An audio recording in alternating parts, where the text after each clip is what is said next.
ਸਤਿ ਸ਼੍ਰੀ ਅਕਾਲ ਬੱਚੋ, ਮੈਂ ਕੁਲਵੰਤ ਕੌਰ ਅੱਜ ਤੁਹਾਡੇ ਸਾਹਮਣੇ ਹਰਿਆਣਾ ਬੋਰਡ ਦੀ ਜਮਾਤ 8ਵੀਂ ਪਾਠ 3 ਬੁੱਧੀਮਾਨ ਬਾਲਕ ਲੈ ਕੇ ਆਈ ਹਾਂ, ਜੋ ਕਿ ਇੱਕ ਲੋਕ ਕਥਾ ਹੈ। ਇਸ ਦੇ ਲੇਖਕ ਹਨ ਮਾਸਟਰ ਸਾਵਣ ਸਿੰਘ ਅੱਕਾਵਾਲੀ। ਅਸੀਂ ਹੁਣ ਇਹ ਕਹਾਣੀ ਪੜ੍ਹਦੇ ਹਾਂ।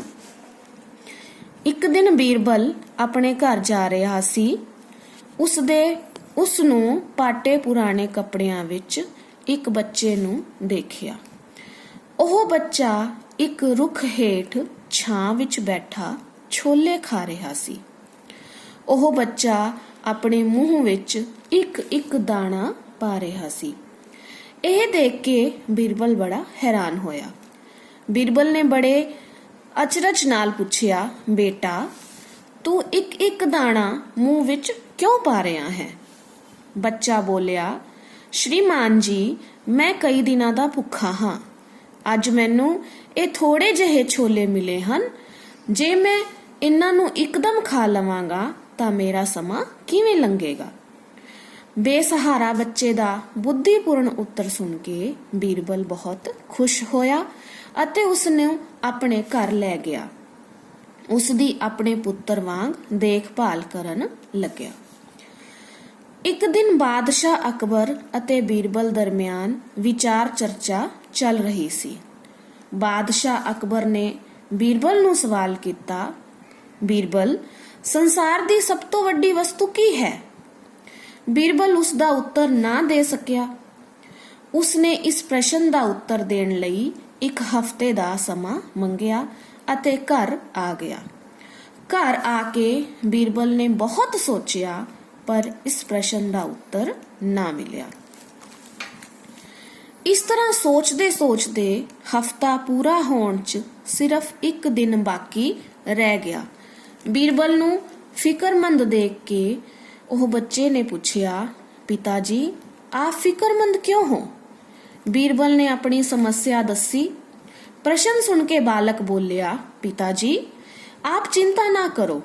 ਬਾਦਸ਼ਾਹ ਨੂੰ ਕਹਿ ਦੇਣਾ ਕਿ ਬੁੱਧੀ ਸਭ ਤੋਂ ਵੱਡੀ ਵਸਤੂ ਹੈ। ਸੰਸਾਰ ਦੇ ਵੱਡੇ ਤੋਂ ਵੱਡਾ ਕੰਮ ਬੁੱਧੀ ਨਾਲ ਹੀ ਹੁੰਦੇ ਹਨ। ਅਗਲੇ ਦਿਨ ਬੀਰਬਲ ਨੇ ਅਕਬਰ ਦੇ ਪਾਸ ਜਾ ਕੇ ਉਸ ਦੇ ਪੁੱਛੇ ਹੋਏ ਪ੍ਰਸ਼ਨ ਦਾ ਉੱਤਰ ਦੇ ਦਿੱਤਾ ਕਿ ਬੁੱਧੀ ਹੀ ਸਭ ਤੋਂ ਵੱਡੀ ਵਸਤੂ ਹੈ। ਬਾਦਸ਼ਾਹ ਬਹੁਤ ਖੁਸ਼ ਹੋਇਆ।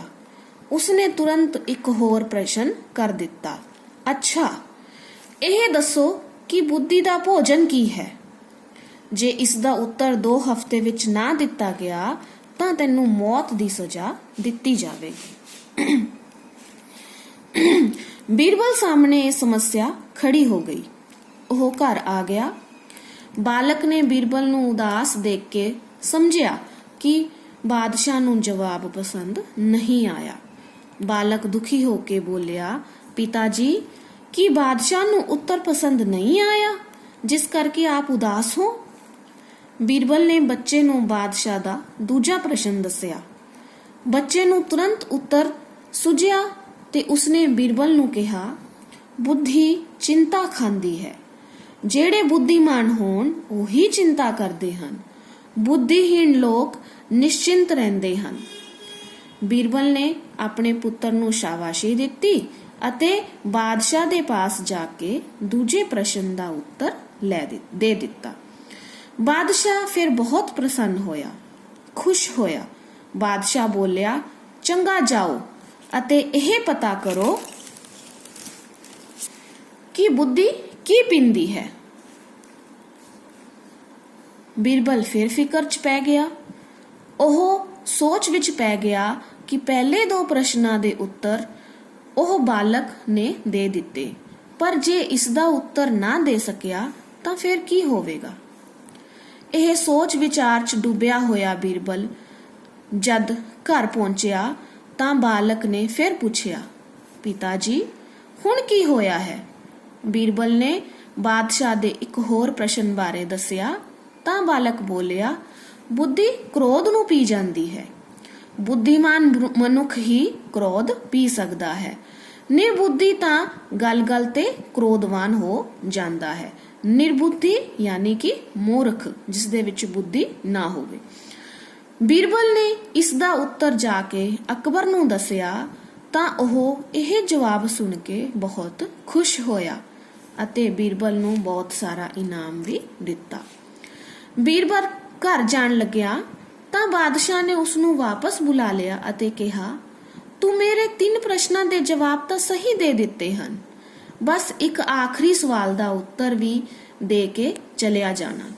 ਬੀਰਬਲ ਬੋਲਿਆ, ਬਾਦਸ਼ਾਹ, ਕਿਸ ਸਵਾਲ ਦਾ ਜਵਾਬ? ਅਕਬਰ ਨੇ ਸਵਾਲ ਕੀਤਾ, ਬੁੱਧੀ ਦਾ ਰੂਪ ਕੀ ਹੈ? ਬੀਰਬਲ ਨੇ ਬਾਦਸ਼ਾਹ ਨੂੰ ਕਿਹਾ, ਇਸ ਸਵਾਲ ਦਾ ਉੱਤਰ ਮੇਰਾ ਬੇਟਾ ਦੇਵੇਗਾ। ਅਗਲੇ ਦਿਨ ਬੀਰਬਲ ਆਪਣੇ ਪੁੱਤਰ ਨੂੰ ਲੈ ਕੇ ਬਾਦਸ਼ਾਹ ਦੇ ਦਰਬਾਰ ਪਹੁੰਚ ਗਿਆ। ਅਕਬਰ ਨੇ ਉਸ ਬੱਚੇ ਨੂੰ ਪੁੱਛਿਆ, ਕੀ ਤੇਰੇ ਪਾਸ ਮੇਰੇ ਸਵਾਲ ਦਾ ਜਵਾਬ ਹੈ? ਬੱਚੇ ਨੇ ਪੂਰੇ ਹੌਸਲੇ ਨਾਲ ਉੱਤਰ ਦਿੱਤਾ, ਬਾਦਸ਼ਾਹ, ਇਸ ਸਵਾਲ ਦਾ ਉੱਤਰ ਜਾਣਨ ਲਈ ਤੁਹਾਨੂੰ ਮੇਰਾ ਸ਼ਿਸ਼ ਬਣਨਾ ਪਵੇਗਾ। ਸ਼ਿਸ਼ ਯਾਨੀ ਕਿ ਵਿਦਿਆਰਥੀ, ਸਿੱਖਿਆ ਲੈਣ ਵਾਲਾ। ਅਕਬਰ ਨੇ ਉਸ ਬੱਚੇ ਦੀ ਗੱਲ ਮੰਨ ਲਈ। ਬੱਚੇ ਨੇ ਕਿਹਾ, ਬਾਦਸ਼ਾਹ, ਉੱਤਰ ਜਾਣਨ ਲਈ ਆਪਣੇ ਤਖਤ ਤੋਂ ਹੇਠਾਂ ਯਾਨੀ ਕਿ ਨੀਚੇ ਆਓ ਤੇ ਮੈਨੂੰ ਇੱਥੇ ਬੈਠਿਆ ਦਿਓ। ਅਕਬਰ ਤੁਰੰਤ ਗੱਦੀ ਤੋਂ ਹੇਠਾਂ ਆ ਗਿਆ। ਬਾਲਕ ਹੱਸਦਾ ਹੋਇਆ ਬੋਲਿਆ, ਬਾਦਸ਼ਾਹ, ਹੁਣ ਤਾਂ ਤੁਸੀਂ ਬੁੱਧੀ ਦਾ ਰੂਪ ਦੇਖ ਲਿਆ ਹੋਵੇਗਾ। ਉਹ ਬਾਲਕ ਆਪਣੀ ਗੱਲ ਪੂਰੀ ਕਰਦਾ ਹੋਇਆ ਬੋਲਿਆ, ਬਾਦਸ਼ਾਹ, ਕਿਸੇ ਨੂੰ ਉੱਪਰ ਚੁੱਕਣਾ ਅਤੇ ਹੇਠਾਂ ਡੇਗਣਾ ਇਹ ਸਭ ਬੁੱਧੀ ਦੀ ਹੀ ਕਰਾਮਾਤ ਹੈ। ਬੁੱਧੀ ਦੇ ਬਲ ਕਰਕੇ ਮੈਂ ਰਾਜਗੱਦੀ ਤੇ ਬੈਠ ਗਿਆ ਤੇ ਆਪ ਮੇਰੀ ਥਾਂ ਤੇ ਖੜੇ ਹੋ। ਬਾਲਕ ਦੀ ਤੇਜ਼ ਬੁੱਧੀ ਦੇ ਬਾਦਸ਼ਾਹ ਬਹੁਤ ਖੁਸ਼ ਹੋਇਆ ਤੇ ਉਸ ਨੂੰ ਬਹੁਤ ਸਾਰਾ ਇਨਾਮ ਦਿੱਤਾ। ਬੱਚਿਓ, ਉਮੀਦ ਹੈ ਤੁਹਾਨੂੰ ਇਹ ਕਹਾਣੀ ਸਮਝ ਆਈ ਹੋਵੇਗੀ। ਇਸ ਕਹਾਣੀ ਤੋਂ ਸਾਨੂੰ ਕੀ ਸਮਝ ਆਉਣ ਨੂੰ ਕੀ ਪਤਾ ਚੱਲਦਾ ਹੈ? ਸਾਨੂੰ ਇਹ ਪਤਾ ਚੱਲਦਾ ਹੈ ਕਿ ਜੋ ਵੀ ਕੰਮ ਕਰੋ ਹਮੇਸ਼ਾ ਉਸ ਦੇ ਵਿੱਚ ਬੁੱਧੀ ਲਾਣੀ ਚਾਹੀਦੀ ਹੈ। ਹੁਣ ਅੱਗੇ ਅਸੀਂ ਇਸ ਦਾ ਅਭਿਆਸ ਕਰਾਂਗੇ। ਸਭ ਤੋਂ ਪਹਿਲਾਂ ਅਸੀਂ ਕਰਾਂਗੇ ਔਖੇ ਸ਼ਬਦਾਂ ਦੇ ਅਰਥ। ਅਚਰਜ, ਹੈਰਾਨਗੀ, ਬੇਸਹਾਰਾ, ਬੇਆਸਰਾ, ਫਿਕਰਮੰਦ, ਫਿਕਰ ਕਰਨਾ, ਬੁੱਧੀਮਾਨ, ਅਕਲਮੰਦ, ਕਰਾਮਾਤ, ਚਮਤਕਾਰ। ਤਖਤ, ਰਾਜਗੱਦੀ ਜਾਂ ਸਿੰਘਾਸਨ। ਕ੍ਰੋਧਵਾਨ, ਗੁੱਸੇਖੋਰ, ਹਰਖੀ, ਬਹੁਤ ਗੁੱਸੇ ਵਾਲਾ। ਹੁਣ ਅਸੀਂ ਪ੍ਰਸ਼ਨਾਂ ਦੇ ਉੱਤਰ ਕਰਾਂਗੇ। ਪਹਿਲਾ ਪ੍ਰਸ਼ਨ ਹੈ, ਬੀਰਬਲ ਨੂੰ ਪਾਟੇ ਪੁਰਾਣੇ ਕੱਪੜਿਆਂ 'ਚ ਕੌਣ ਮਿਲਿਆ? ਇਸ ਦਾ ਉੱਤਰ ਹੈ, ਬੀਰਬਲ ਨੂੰ ਪਾਟੇ ਪੁਰਾਣੇ ਕੱਪੜਿਆਂ ਵਿੱਚ ਇੱਕ ਬੇਸਹਾਰਾ ਬਾਲਕ ਮਿਲਿਆ। ਇੱਕ ਦਾਣਾ ਮੂੰਹ ਵਿੱਚ ਪਾਉਣ ਦਾ ਬੱਚੇ ਨੇ ਕੀ ਕਾਰਨ ਦੱਸਿਆ? ਇੱਕ ਦਾਣਾ ਮੂੰਹ ਵਿੱਚ ਪਾਉਣ ਦਾ ਬੱਚੇ ਨੇ ਕਾਰਨ ਦੱਸਿਆ ਕਿ ਉਹ ਬਹੁਤ ਦਿਨਾਂ ਦਾ ਭੁੱਖਾ ਸੀ। ਜਦੋਂ ਇਸ ਨੂੰ ਛੋਲੇ ਮਿਲੇ ਤਾਂ ਜੇ ਉਹ ਇੱਕਦਮ ਇਹਨਾਂ ਛੋਲਿਆਂ ਨੂੰ ਮੁਕਾ ਦੇਵੇਗਾ ਤਾਂ ਉਸ ਦਾ ਸਮਾਂ ਕਿਵੇਂ ਲੰਘੇਗਾ? ਇਸ ਕਰਕੇ ਉਹ ਇੱਕ ਦਾਣਾ ਮੂੰਹ ਵਿੱਚ ਪਾ ਰਿਹਾ ਸੀ ਤਾਂ ਕਿ ਉਸ ਦੀ ਭੁੱਖ ਵੀ ਮਿਟ ਜਾਏ ਤੇ ਉਸ ਦਾ ਸਮਾਂ ਵੀ ਚੰਗਾ ਲੰਘਦਾ ਰਹੇ। ਬਾਦਸ਼ਾਹ ਅਕਬਰ ਨੇ ਬੀਰਬਲ ਨੂੰ ਪਹਿਲਾ ਸਵਾਲ ਕੀ ਪੁੱਛਿਆ? ਬਾਦਸ਼ਾਹ ਅਕਬਰ ਨੇ ਬੀਰਬਲ ਨੂੰ ਪਹਿਲਾ ਸਵਾਲ ਪੁੱਛਿਆ ਕਿ ਸੰਸਾਰ ਦੀ ਸਭ ਤੋਂ ਵੱਡੀ ਵਸਤੂ ਕੀ ਹੈ? ਸੰਸਾਰ ਦੀ ਸਭ ਤੋਂ ਵੱਡੀ ਵਸਤੂ ਕੀ ਹੈ? ਸੰਸਾਰ ਦੀ ਸਭ ਤੋਂ ਵੱਡੀ ਵਸਤੂ ਬੁੱਧੀ ਹੈ। ਬੁੱਧੀ ਕੀ ਖਾਂਦੀ ਹੈ ਤੇ ਕੀ ਪੀਂਦੀ ਹੈ? ਬੁੱਧੀ ਚਿੰਤਾ ਖਾਂਦੀ ਹੈ ਤੇ ਕ੍ਰੋਧ ਨੂੰ ਪੀਂਦੀ ਹੈ। ਅੱਗੇ ਅਸੀਂ ਖਾਲੀ ਥਾਵਾਂ ਕਰਾਂਗੇ। ਇੱਕ ਦਿਨ ਬੀਰਬਲ ਆਪਣੇ ਘਰ ਜਾ ਰਿਹਾ ਸੀ। ਆਪਣੇ ਘਰ ਜਾ ਰਿਹਾ ਸੀ। ਬੇਸਹਾਰਾ ਬੱਚੇ ਦਾ ਬੁੱਧੀਪੂਰਨ ਉੱਤਰ ਸੁਣ ਕੇ ਬੀਰਬਲ ਬਹੁਤ ਖੁਸ਼ ਹੋਇਆ। ਬੇਸਹਾਰਾ ਬੱਚੇ ਦਾ ਬੁੱਧੀਪੂਰਨ ਉੱਤਰ ਸੁਣ ਕੇ ਬੀਰਬਲ ਬਹੁਤ ਖੁਸ਼ ਹੋਇਆ। ਬੁੱਧੀਮਾਨ ਮਨੁੱਖ ਹੀ ਕ੍ਰੋਧ ਪੀ ਸਕਦਾ ਹੈ। ਬਾਲਕ ਦੀ ਤੇਜ ਬੁੱਧੀ ਤੇ ਬਾਦਸ਼ਾਹ ਬਹੁਤ ਖੁਸ਼ ਹੋਇਆ। ਅਗਲਾ ਪ੍ਰਸ਼ਨ ਹੈ, ਹੇਠ ਲਿਖੇ ਸ਼ਬਦਾਂ ਦੇ ਅਰਥ ਦੱਸ ਕੇ ਵਾਕ ਬਣਾਓ। ਪਹਿਲਾ ਹੈ ਅਚਰਜ। ਅਚਰਜ ਯਾਨੀ ਕਿ ਹੈਰਾਨਗੀ। ਬਾਲਕ ਦੀ ਬੁੱਧੀਮਾਨੀ ਵੇਖ ਕੇ ਬਾਦਸ਼ਾਹ ਨੂੰ ਬਹੁਤ ਅਚਰਜ ਹੋਇਆ। ਬੇਸਹਾਰਾ, ਸਾਨੂੰ ਬੇਸਹਾਰਾ ਲੋਕਾਂ ਦੀ ਮਦਦ ਕਰਨੀ ਚਾਹੀਦੀ ਹੈ। ਫਿਕਰਮੰਦ, ਫਿਕਰ ਕਰਨ ਵਾਲਾ। ਮਾਂ-ਬਾਪ ਹਮੇਸ਼ਾ ਆਪਣੇ ਬੱਚਿਆਂ ਲਈ ਫਿਕਰਮੰਦ ਰਹਿੰਦੇ ਹਨ। ਬੁੱਧੀਮਾਨ, ਅਕਲਮੰਦ।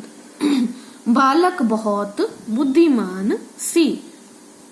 ਕਰਾਮਾਤ, ਚਮਤਕਾਰ।